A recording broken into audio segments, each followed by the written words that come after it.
Welcome students. I hope you all very well and you are watching my videos with passion. Student, today I will discuss about the phrase and its types. What is phrase and what is types?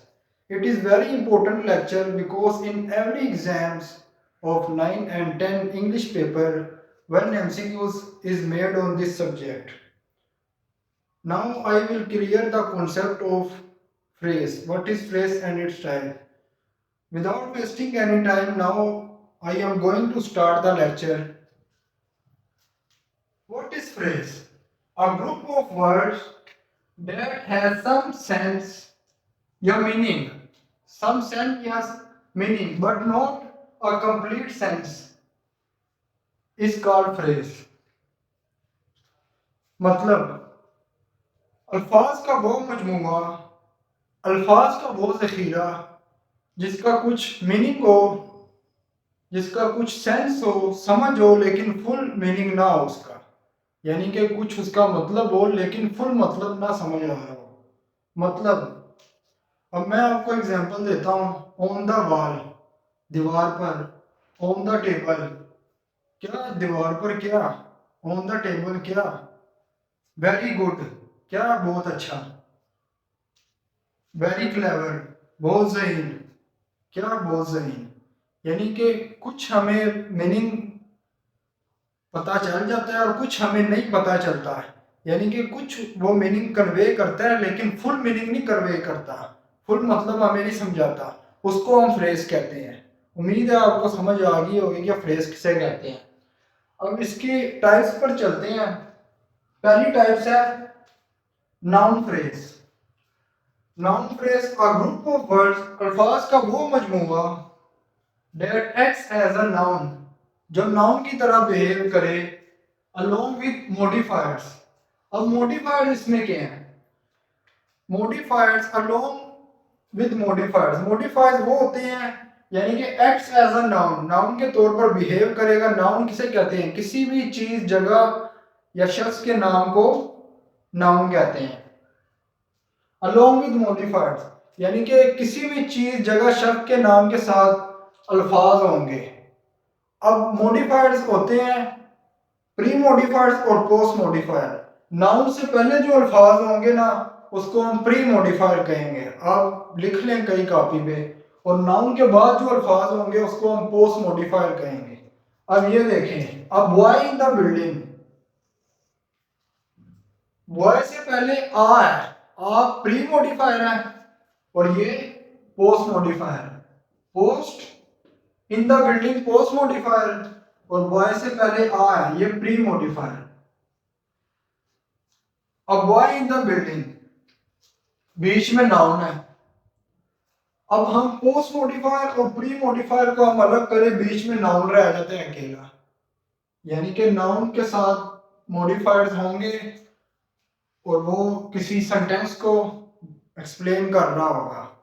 अब ये देखें, अब boy in the building, एक लड़का building में, full meaning नहीं convey कर रहा, कुछ समझ बता रहा है, कुछ मीनिंग दे रहा है, कुछ नहीं कन्वे कर रहा, अधूरा सेंटेंस है।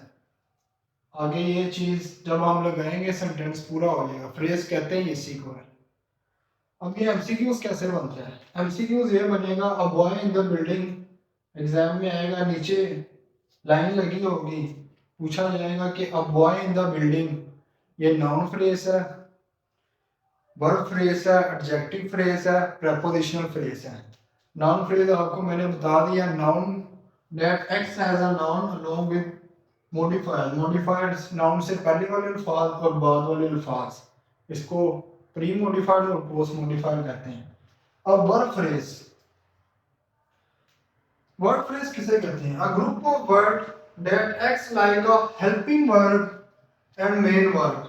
मतलब अल्फाज का वो मजमूआ जो हेल्पिंग वर्ब और मेन वर्ब की तरह बिहेव कर रहा हो जुमले में, उसको वर्ब फ्रेज कहते हैं। ये बहुत ही आसान है। कैसे? He is writing a book, is इधर हेल्पिंग वर्ब है और राइटिंग इधर मेन वर्ब है। इसके नीचे ऐसे लाइन लगी होगी कि ये क्या है, नाउन फ्रेज है, वर्ब फ्रेज है, नाउन फ्रेज मैंने आपको बता दिया है, एडजेक्टिव फ्रेज है, प्रेपोजिशनल फ्रेज है। जुमले से डेफिनेशन से ही हमें पता चल रहा है कि that acts like a helping verb and main verb is called verb phrase. तो इस राइटिंग क्या हुआ, वर्ब फ्रेज। इसी तरह नीचे एक और example has done, has helping verb है और डन मेन वर्ब है, तो ये वर्ब फ्रेज हुआ। एग्जाम में ऐसे ये एमसीक्यूज पूछा जाता है। अब हम इसके एडजेक्टिव फ्रेज पर जाते हैं, उसके बाद प्रेपोजिशनल फ्रेज के बारे में पढ़ेंगे। Prepositional, a group of words that tells us about information, अल्फाज का वो मजमूआ जो हमें इंफॉर्मेशन के बारे में बताता है, इसको हम प्रेपोजिशनल फ्रेज कहते हैं।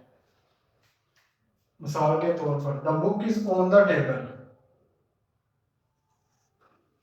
ऑन इधर प्रेपोजिशनल है, ऑन इधर प्रेपोजिशन है, और द टेबल अगर हम पूरा वर्ड यानी कि अल्फाज का मजमूआ के तौर पर पढ़ें तो ये प्रेपोजिशनल फ्रेज बन जाता है। और एक बात ज़रूर याद रखना कि ये जो फ्रेज है ये सिंगल वर्ड नहीं होता, हमेशा दो या दो से ज़्यादा अल्फाज होंगे तब फ्रेज बनता है। सिंगल वर्ड कभी भी ये नहीं होता। अगर आपसे खाली पूछा जाए कि ऑन क्या है, ऑन सिर्फ प्रेपोजिशन है, लेकिन आगे अल्फाज या उससे पहले अल्फाज मिलेंगे तो फिर ये एक फ्रेज बनता है, ठीक है। ऑन द टेबल इसमें क्या है, और ये द टेबल इसमें पोस्ट मॉडिफाई है, मैं आपको वीडियो के शुरू में बता चुका हूँ। अब he is going to school, to इधर प्रेपोजिशन है और टू स्कूल प्रेपोजिशनल फ्रेज बन गई है। एग्जाम में इसी तरह पूछा जाएगा ऑन द टेबल इसमें क्या है, टू स्कूल क्या है, यानी कि इंफॉर्मेशन के बारे में बता रहा है, यह आपको पता चल जाएगा प्रेपोजिशनल फ्रेज है। अब इसके बाद हम आते हैं एडवर्ब फ्रेज के ऊपर। A group of word that acts like a adverb along with modifiers, he runs very fast, fast इधर क्या है, एडवर्ब है, और वेरी फास्ट यानी कि group of word adverb phrase बन गया। He drank the milk quicker, अगर हम खाली क्विकर पढ़े तो ये एडवर्ब है, मच क्विकर एडवर्ब फ्रेज बन गया, दो अल्फाज मिल गए या दो से ज्यादा अल्फाज मिल जाए तो फ्रेज बन जाती है। अब adjective phrase, a group of word that modifies a noun और प्रोनाउन। अब आप बोलेंगे एडजेक्टिव भी मॉडिफाइज करता है नाउन और प्रोनाउन को, एडजेक्टिव फ्रेज भी नाउन और प्रोनाउन को मॉडिफाई करता है, इसमें फिर डिफरेंस क्या हुआ। मैंने आपको बार बार बता रहा हूँ, फ्रेज ग्रुप ऑफ वर्ड्स होते हैं और खाली एडजेक्टिव प्रेपोजिशन एक वर्ड होता है, ठीक है। She is very beautiful, she is very beautiful girl, इधर खाली ब्यूटीफुल एडजेक्टिव है और वेरी ब्यूटीफुल एडजेक्टिव फ्रेज है, यानी कि दो अल्फाज मिल गए। अब ये एमसीक्यू इसी तरह पूछा जाएगा, वेरी ब्यूटीफुल इसमें क्या है, I like his cat very much, very much इसमें क्या है, तो ये एडजेक्टिव फ्रेज है। अब मॉडिफाई कर रहे हैं नाउन और प्रोनाउन को, खाली एडजेक्टिव नाउन और प्रोनाउन को मॉडिफाई करता है लेकिन वो एक वर्ड होता है, एडजेक्टिव फ्रेज में दो या दो से ज्यादा अल्फाज हो जाते हैं, तो ये इसमें डिफरेंस है। और कैसे ये नाउन को मॉडिफाई कर रहा है, she is very beautiful girl, girl यानी कि लड़की को मॉडिफाई कर रहा है, तो ये लड़की क्या हुई, नाउन हुआ।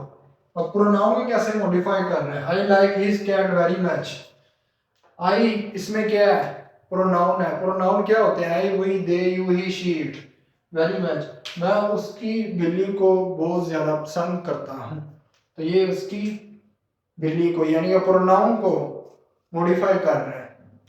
तो ये वेरी मच के नीचे लाइन लगी होगी, आपने बताना है कि ये इसमें क्या है, एडजेक्टिव फ्रेज है, एडवर्ब फ्रेज है, वर्ब फ्रेज है या प्रीपोजिशनल फ्रेज है। उम्मीद है आपको लेक्चर पसंद आया होगा।